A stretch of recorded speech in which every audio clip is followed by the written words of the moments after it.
صحیح مسلم کی حدیث ہے، نبی پاک صلی اللہ علیہ وآلہ وسلم کے پاس حضرت جبرائیل امین بھی تشریف فرما تھے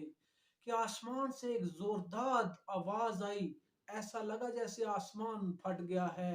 نبی پاک صلی اللہ علیہ وسلم نے آسمان کی طرف دیکھنا شروع کر دیا۔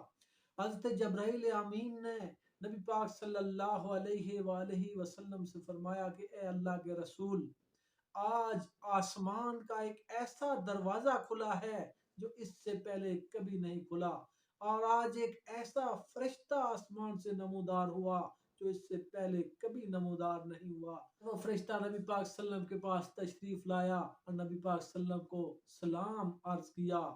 اور فرمایا، اے اللہ کے محبوب، میں اللہ پاک کی طرف سے دو نوروں کی بشارت دیتا ہوں۔ فاتحہ الکتاب یعنی سورۃ الفاتحہ، اور دوسرا خواتین سورۃ البقرہ۔ یہاں پر خواتین کا یہ جو لفظ استعمال ہوا ہے، یہ تین کا جمع کا صیغہ ہے۔ عربی زبان میں ہمیشہ واحد، تثنیہ اور جمع، یہ تین صیغے استعمال ہوتے ہیں۔ جیسے مشرق واحد کا صیغہ ہے، اسی طرح مشرقین یہ دو چیزوں کے لیے یوز ہوتا ہے، اور مشارق یہ جمع کا صیغہ ہے۔ اس طرح یہ خواتین کا یہ جو لفظ استعمال ہوا ہے، یہ بیسیکلی یہ تین آیات کے لیے استعمال ہوا ہے، یعنی سورۃ البقرہ کی آخری تین آیات، للہ ما فی السماوات و ما فی الارض سے لے کر آخر تک۔ اور حدیث ہے، صحیح بخاری اور صحیح مسلم دونوں میں یہ حدیث موجود ہے، نبی پاک صلی اللہ علیہ وسلم نے فرمایا، جو رات کو سورہ بقرہ کی آخری دو آیات پڑھ لیتا ہے، یہ دونوں آیات اس کے لیے کفایت ہے، یعنی اس کے لیے ابھی کسی باقی وظیفے کی ضرورت نہیں ہے کہ وہ کوئی اور وظیفہ کرے۔ یہ جو دونوں آیات ہیں اس کو جادو، جنات اور شیاطین کی حفاظت کے لیے کافی ہیں، اس کی کفایت کریں گی۔ اور حدیث میں ہے، جامع ترمذی کی حدیث ہے، نبی پاک صلی اللہ علیہ وآلہ وسلم نے فرمایا، اللہ تعالیٰ نے مخلوقات کی پیدائش سے 2000 سال پہلے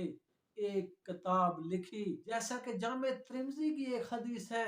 کہ اللہ تعالیٰ نے سب سے پہلے قلم پیدا کیا اور اس قلم کو حکم دیا کہ لکھ، جو کچھ ہو چکا اور جو کچھ ہونے والا ہے وہ سب لکھ۔ اس طرح اس قلم نے وہ تمام باتیں، وہ تمام واقعات اور قیامت تک آنے والے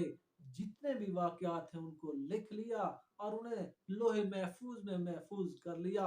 اور نبی پاک صلی اللہ علیہ وسلم نے فرمایا کہ لوح محفوظ میں موجود سورہ بقرہ کی یہ دو آیات مجھ پر نازل ہوئیں۔ ایک اور حدیث ہے، سنن نسائی الکبریٰ کی حدیث ہے، نبی پاک صلی اللہ علیہ وآلہ وسلم نے فرمایا، مجھے اللہ تعالیٰ نے عرش کے نیچے خاص خزانوں سے سورۃ البقرہ کی آخری دو آیات عطا فرمائیں، جو مجھ سے پہلے کسی پیغمبر کو یہ دو آیات عطا نہیں فرمائی گئیں۔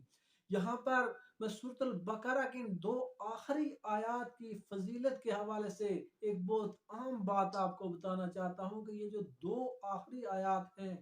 یہ دنیا میں نازل نہیں ہوئی بلکہ شب معراج نازل ہوئیں، آسمانوں پر نازل ہوئیں۔ صحیح مسلم کی حدیث ہے، ابن مسعود کا قول ہے کہ شب معراج کو نبی پاک صلی اللہ علیہ وسلم کو تین انعامات عطا فرمائے۔ سب سے پہلے 5 نمازیں، اور دوسرے نمبر پر سورۃ البقرہ کی آخری دو آیات، اور تیسرا نبی پاک صلی اللہ علیہ وآلہ وسلم نے فرمایا، کبھی شرک نہ کیا ہو، اللہ تعالیٰ آخرکار اسے معاف کر دے گا، لیکن اپنی سزا بھگتنے کے بعد، اپنی سزا پوری کرنے کے بعد نہ جانے وہ 1000 سال جہنم میں رہے گا یا لاکھوں سال رہے گا، یہ اللہ ہی بہتر جانتا ہے۔ ایسا کہ صحیح بخاری و صحیح مسلم کی حدیث ہے، نبی پاک صلی اللہ علیہ وسلم نے فرمایا، اللہ تعالیٰ مجھے اس بات کی اجازت دے گا کہ جس شخص کے دل میں ایک رائی کے دانے کے برابر ایمان ہو اسے دوزخ سے نکال لاؤں۔ چنانچہ جس شخص نے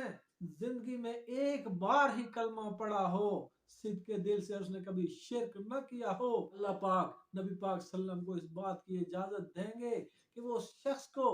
دوزخ کے گڑھے سے نکال کر لے آئیں۔ سورۃ البقرہ کی ان آخری دو آیات کی بہت زیادہ فضیلت ہے۔ رات کو سونے سے پہلے ان 2 آیات کو ضرور پڑھیں، بلکہ ان تینوں آیات کو پڑھیں، اور خاص طور پر آخری 2 آیات کی بہت زیادہ فضیلت ہے۔ تو آخری یہ جو 2 آیات ہیں، آخری تینوں آیات کی تلاوت سماعت فرمائیں۔ اعوذ باللہ من الشیطان الرجیم، بسم اللہ الرحمن الرحیم، للہ ما فی السماوات وما فی الارض وان تبدوا ما فی انفسکم او تخفوه یحاسبکم بہ اللہ فیغفر لمن یشاء ویعذب من یشاء واللہ علی کل شیء قدیر۔ آمن الرسول بما انزل الیہ من ربہ والمؤمنون کل آمن باللہ وملائکتہ وکتبہ ورسلہ لا نفرق بین احد من رسلہ وقالوا سمعنا واطعنا غفرانک ربنا والیک المصیر۔ لا یکلف اللہ نفسا الا وسعها لها ما کسبت وعلیہا ما اکتسبت ربنا لا تؤاخذنا ان نسینا او اخطأنا ربنا ولا تحمل علينا إصرا كما حملته على الذين من قبلنا ربنا ولا تحملنا ما لا طاقة لنا به واعف عنا واغفر لنا وارحمنا